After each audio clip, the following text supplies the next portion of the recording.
600 million people in Africa don't have access to energy. NeedEnergy is looking to change that. NeedEnergy is the energy architecture of the future.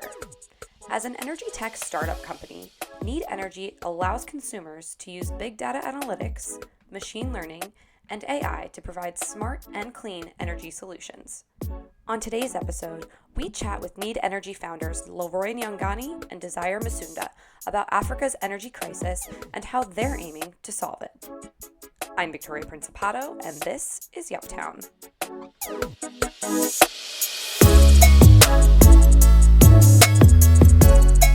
Started recording. Thank you both, Desire and Leroy, for taking the time to join me today on this week's episode of Yuptown. To kick things off, we usually start off with a little bit of introduction. Okay, thank you so much, Vic. So my name is Leroy Nyangani. I was born and bred in Zim. In my early education, I have a proper African story. My education was in rural Africa. Then I went to high school. I think I was around 13 years old. That was the first time seeing the city lights and all. Wow. I did my high school at a high school called Milton High School. And then I enrolled at the university in a city called Bulawayo. So I did my high school in Bulawayo. I did my college in Bulawayo. So my educational background, I'm a chemical engineer. Wow. Yeah, I was going to ask what you studied. I decided to venture into the energy space pretty much because of the reasons that I've earlier stated that, I grew up in rural Africa. I first saw city lights when I was 12 years old. So Wow. For me, it's been a need. It's not just statistics when we say 600 million access to power.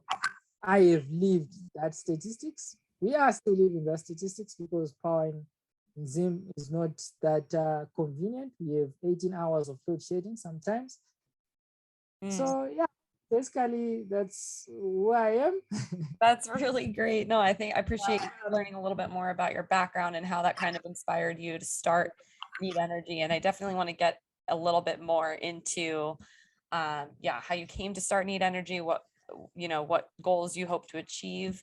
But Desire, maybe we could hear a little bit about your background as well. And I know you mentioned, Leroy, that you both met at university. So maybe you could tell me a little bit about that. Okay, no, thank you, Victoria. Well, my story is not as dramatic as Leroy's. His is always interesting when we're telling it. But well, yeah, I was also born. I wasn't born in Bulawayo as well, but I was actually born in the rural areas, but I quickly moved to town because my parents had moved to that second city, the second largest city, and that's where I did my primary education, and then I went away for a bit to do what we call secondary education here. I don't know whether that's the same terms you use that side. And then I got into the energy industry just after high school because I got a job. I got a job as a fuel attendant at one of the biggest companies here in Zim called Puma Energy. It was way back in 2011. And that's when also I started my college program with UNISA in finance around that time when I could actually pay for myself. So yeah, I then just started growing into the company because I then after a few years at retail, I came to do logistics in the operations department, and then I just kept going up the ladder until sometime in 2016, because I knew Leroy and from back in Bulawayo. Sometime when I had gone back home and he was telling me, was talking about NeedEnergy, really. I think that was one of the catalyst of us coming together and eventually building what we've built this far. But yeah, I spent about close to 8 years in corporate, doing downstream services with Puma Energy. I did a bit of finance there. I had a bit of logistics and operations, and I also worked in the retail space. So I pretty knew the ins and out of the, the oil and gas side of things. Yeah, but it was always fascinating because I've always thought of clean energy as the future. And when Leroy came in with this idea of what the vision he had in his mind, I quickly roped onto it because I'd seen the gaps in the market and I seen how the trends were moving. So I was like, no, I want to be part of this. So that's how we actually came together.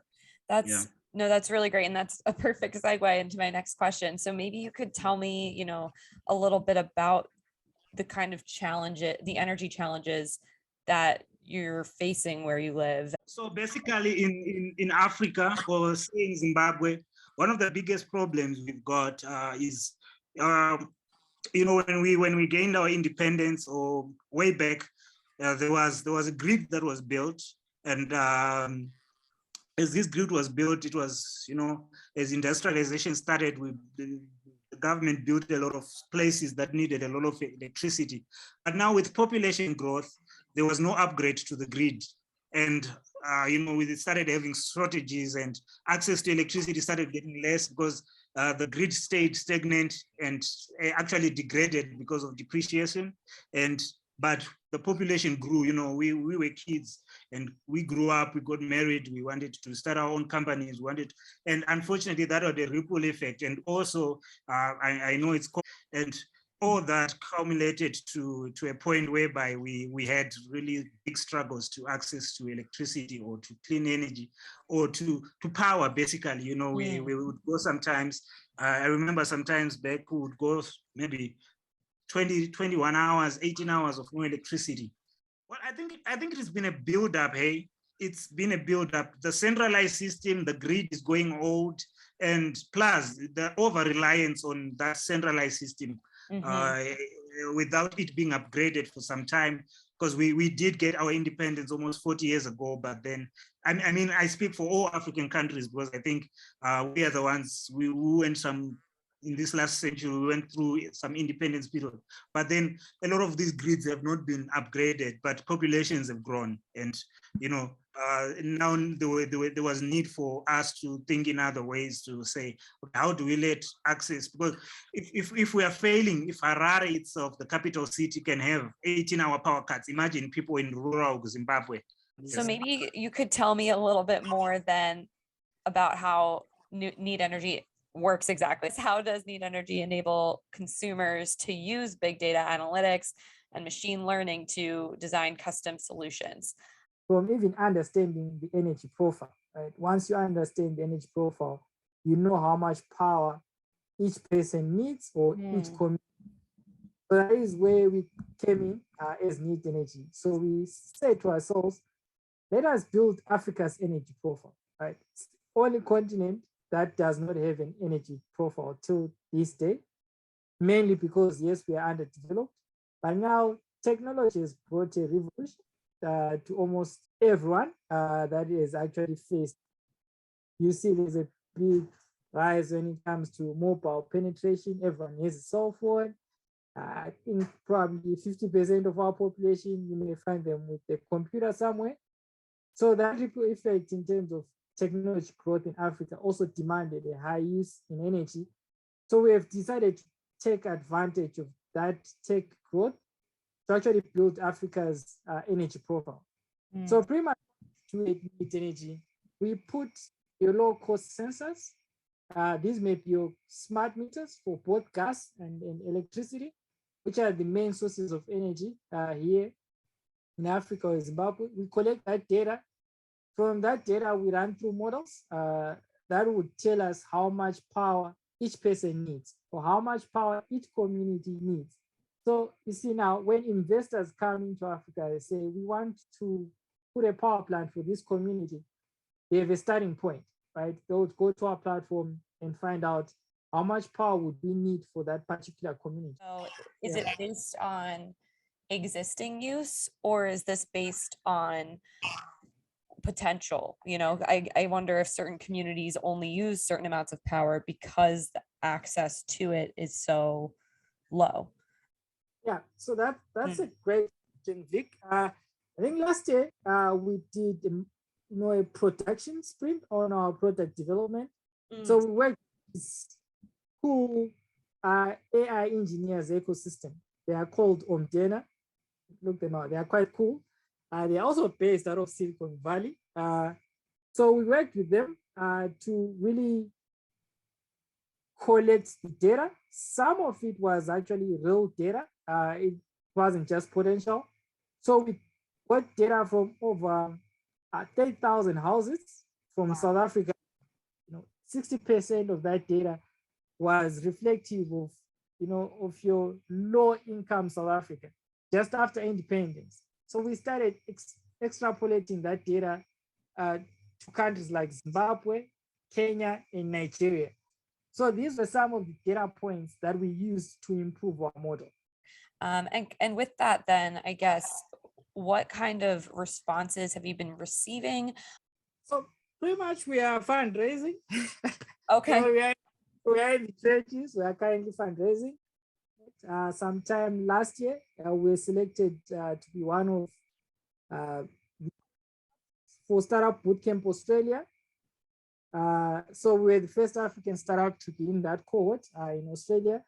So pretty much that actually helped us improve our product development, how we pitch, how we put through our deck, and also access to the Australian market and data. So from there, we got data from over 2,000 smart meters at the edge of the grid. And once we ran through our models to prove a concept in the Australian region, I think we'll get access to a client in Australia. The interesting part about this client is also serving remote communities in Australia, right? Oh. So it is actually experiencing what Africans are experiencing at the moment. So they're serving your upper regions in Australia, which are remote regions that are quite similar to Africa. So that's one client we are looking to work with. Wow. Okay, cool. No, that's definitely helpful for me to kind of understand what stages you're in. So that, with that said, I am curious to know, I guess, what your overarching goals are for NeedEnergy, and what's like your vision for where this can go. We want to use software and data in electrifying sub-Saharan Africa. I think in the next 5 to 10 years, we want over 200 million people to have access to energy. Wow. And 200 million people who currently don't have that access. We actually have 600 million. So we are just looking at a third, because that's how huge the energy deficit is in Africa.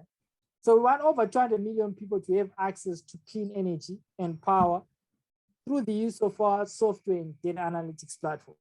So you're an investor, you're a microgrid developer, you're an energy developer. We want you to find use in our softwares. I know we can evolve. There are problems that we have actually. When you launch your product, when you get it to your market, you also start getting feedback. I think there's an opportunity for even getting battery storage that works perfectly at the edge, right? Because we have seen also that's a problem for most microgrids currently in Africa, in Zimbabwe. But that's an opportunity for 4 to 5 years from now. But our main goal is to get 200 million people having access to clean energy and power through the use of our software and data analytics in Africa. That's like the grand vision for us. Oh, okay. No, I was just going to say 1 or 2 things, actually, not the word, but okay. Anyway, yesterday we made it part of the top 100 SET, the Startup Energy Transition Awards.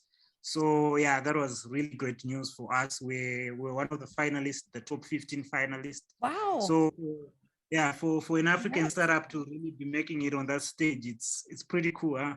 It's pretty cool, and it's the reason why it gives us that energy to wake up and do some more work. But yeah, as Leroy was saying, we are not making any excuses to being in Africa. We know we're going to have to work 10x harder than probably people with data sets that are already ready or something like that. But we're not making excuses for being in Africa, and we are going to be a world-class startup. And yeah, I guess being in part of these platforms is the validation and the backup that we need also. Yeah. Yeah, no, and what great exposure for you too, to be able to present and share more about your mission. And I think it sounds like one that, many people can get behind. So I appreciate all the work that you're both doing. And I thank you so much for sharing more about your mission. And I'm so excited to have had this interview. This has been such a great conversation. Thank you so much for your time. Thank you so much, Victoria. Yes, we appreciate you. Thank you so much.